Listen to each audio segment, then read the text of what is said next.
আর যদি আল্লাহরে জিজ্ঞেস করে আল্লাহ কাদেরকে বিয়ে করতে পারবো, আল্লাহ বলবে সবাইরে বিয়ে করবি।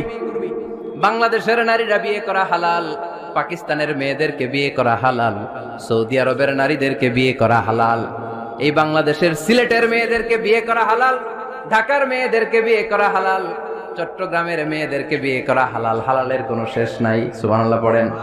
কিন্তু যখন জিজ্ঞেস করলাম তাহলে কাকে কাকে বিয়ে করা হারাম, তখনই আল্লাহ গুনে গুনে 14 জনের নাম বলে দিলেন, পড়েন সুবহানাল্লাহ।